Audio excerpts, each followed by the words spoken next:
feel rather frightened. I'm so afraid he will look just like everyone else. He does. You are my little cousin Cecily, I'm sure. You are under some grave mistake. I'm not little. In fact, I do believe I'm actually more than usually tall for my age. But I am your cousin Cecily.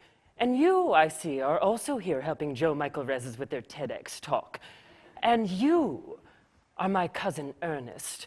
My wicked cousin Ernest. Oh, well, I'm not really wicked at all, cousin Cecily. You mustn't think that I'm wicked. Well, I hope you haven't been leading a double life. Pretending to be good and being really wicked all the time. That would be hypocrisy. Well, of course, I have been rather reckless. I'm glad to hear it. But the world is good enough for me, cousin Cecily. Yes, but are you good enough for it? I'm afraid I'm not that. That's why I want you to reform me. Well, I'm afraid I have no time this afternoon. The TED Talk and all. Well, would you mind my reforming myself this afternoon? Oh, it's rather quixotic of you, but I think you should try. Good. I feel better already. You're looking a little worse. Well, might I have that pink rose? Why? Because you are like a pink rose, cousin Cecily. Well, I don't think it could be right for you to talk to me like that. You are the prettiest girl I ever saw. Well,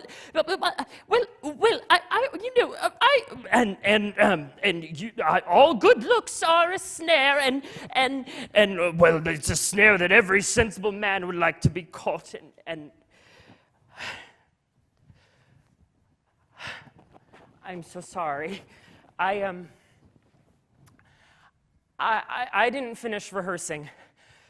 Well, it's not because I can't walk in heels. I'm actually really good at that, and I can prove it to you too, but I really am sorry. Hold on.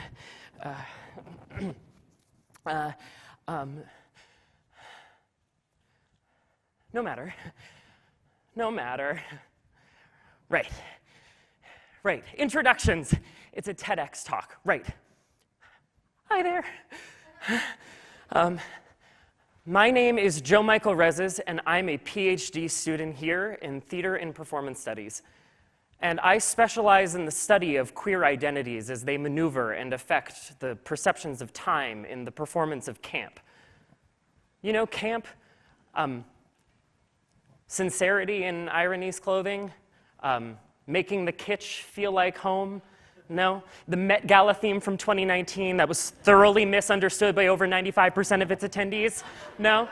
Okay, anyway, I'm also an actor, director, and theater educator at large in the greater Boston area. Oh, and where are my manners?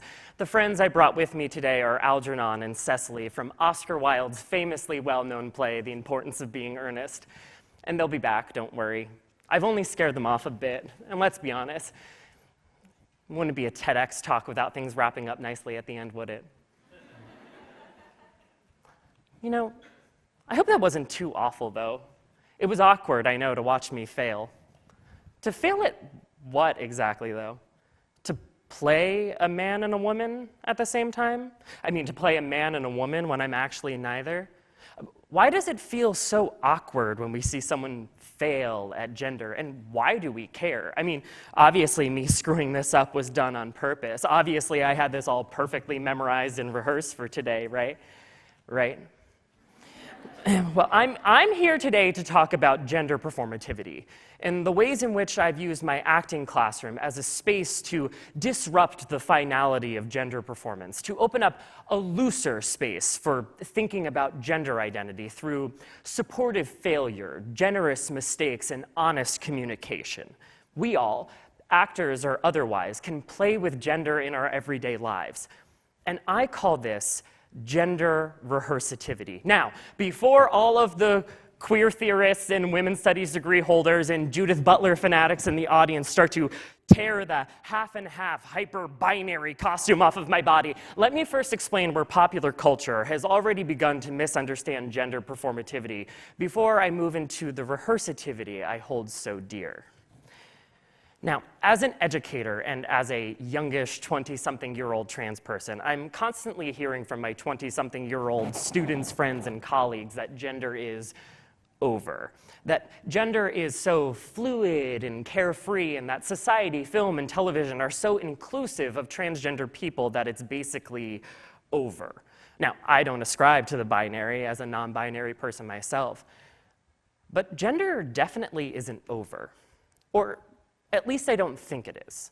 And maybe, just maybe, gender is always beginning.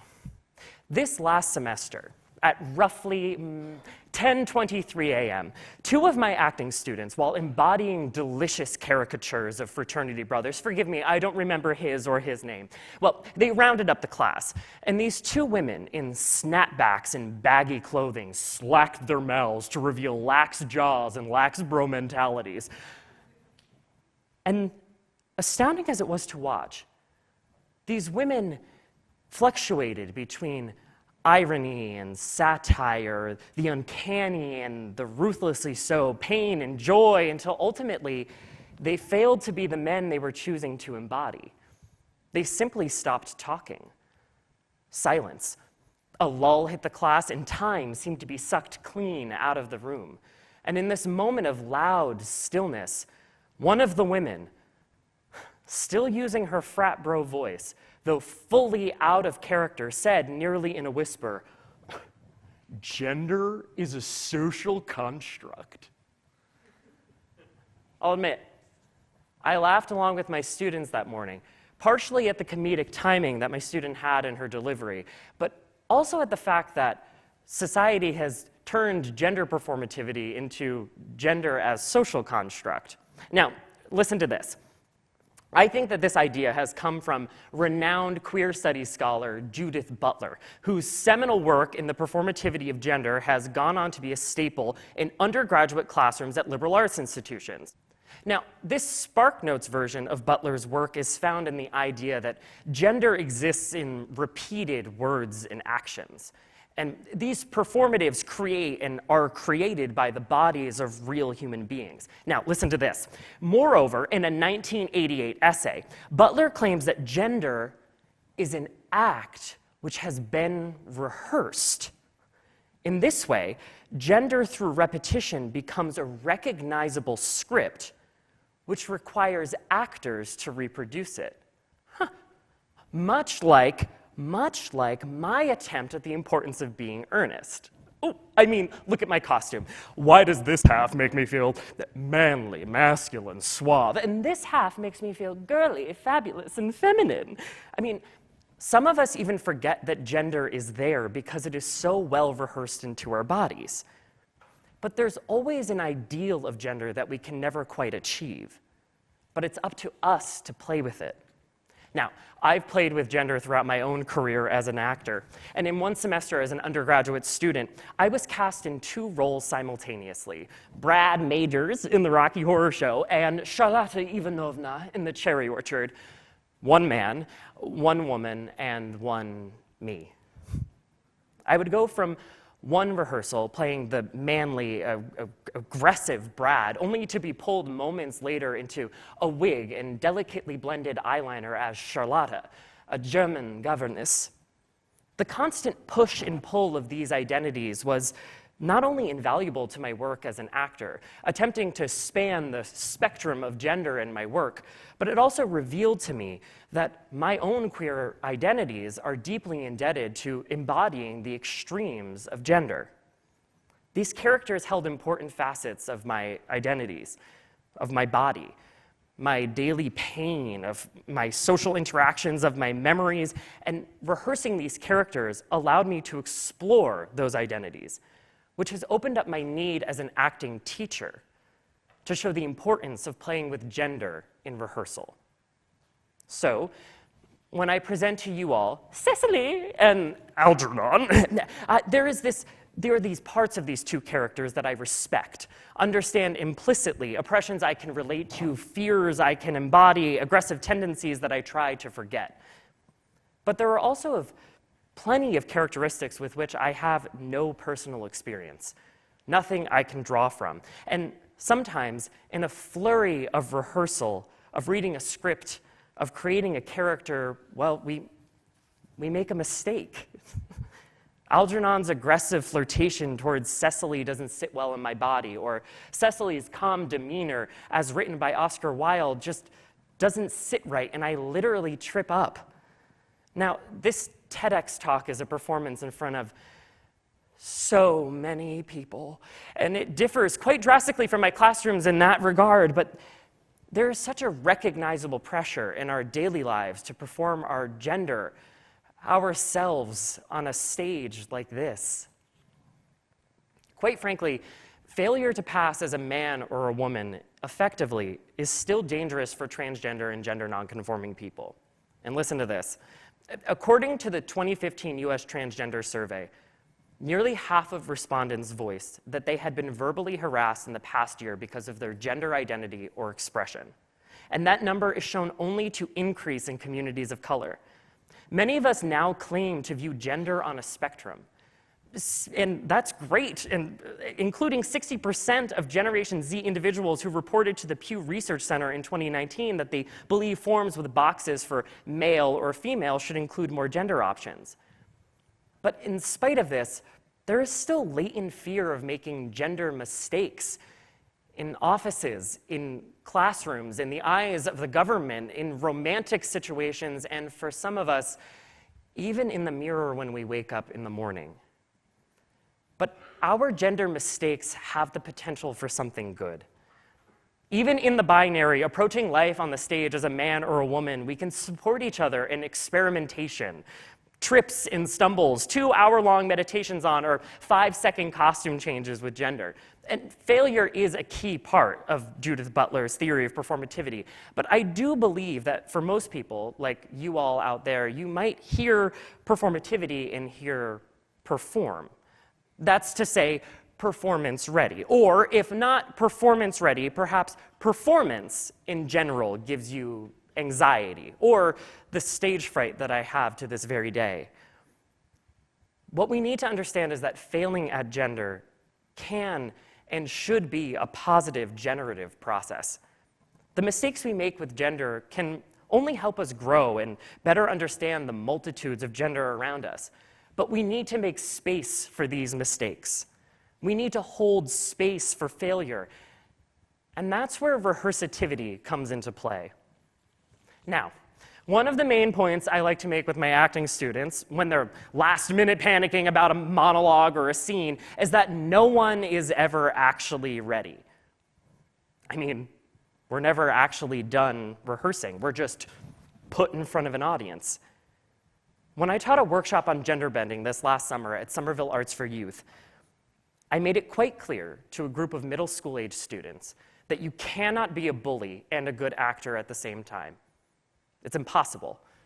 There's something about the act of embodiment that requires empathy to survive. Bullying prohibits the creative process. As these middle schoolers moved about the room, trying on the extremes of binary gender presentation, this dissolved into galumphing, laughter, parodying of stereotypes they see in movies and on television, joy in the failure to understand gender. Even in my college students, an introduction to acting jumped on the opportunity to play with gender when I restricted their time to think. On Halloween last year, I asked my students to come to class in costume and to throw their hats into the middle of a circle, metaphorically and literally. And the only rule of the game was that they had to go into the center of the circle, take on a hat, pick a character, and then switch. No time to think. And it wasn't until 2 men in the class noticed no one running to the center of the circle that they jumped into the center, and one became a British chauvinist, and the other a high-pitched, coy British lady. Time stood still. Laughter, mimicry, joy again in the failure to understand gender. That's the potential of gender rehearsativity. And I challenge you all to think of your days as mini rehearsals. Cultivate spaces in your life to explore gender. and allow other people to explore their gender. Fail at gender. I wish I could give you more tangible ways to go out and do this, but gender is funny like that. Gender is an act which has been rehearsed. Some acts more rehearsed than others. But gender is far from being perfect. And sometimes, just like in rehearsal, when we support each other in times of play, in times of joy, in times of pain, we wind up succeeding more than if we hadn't tried or failed at all. Well, I think that has been a great success. I'm in love with Cecily, and that is everything. But I must see her before I go. Oh, there she is. I merely came back to water the roses. I thought we were at a TEDx talk with Jo. Oh, well, they've gone to order the dog cart for me. Oh, are they going to take you for a nice drive? They're going to send me away. Oh, so we have to part? I'm afraid so. It's a very painful parting. Well, the absence of old friends one can endure with equanimity. But even a momentary separation from anyone whom they've just met is almost unbearable. Thank you.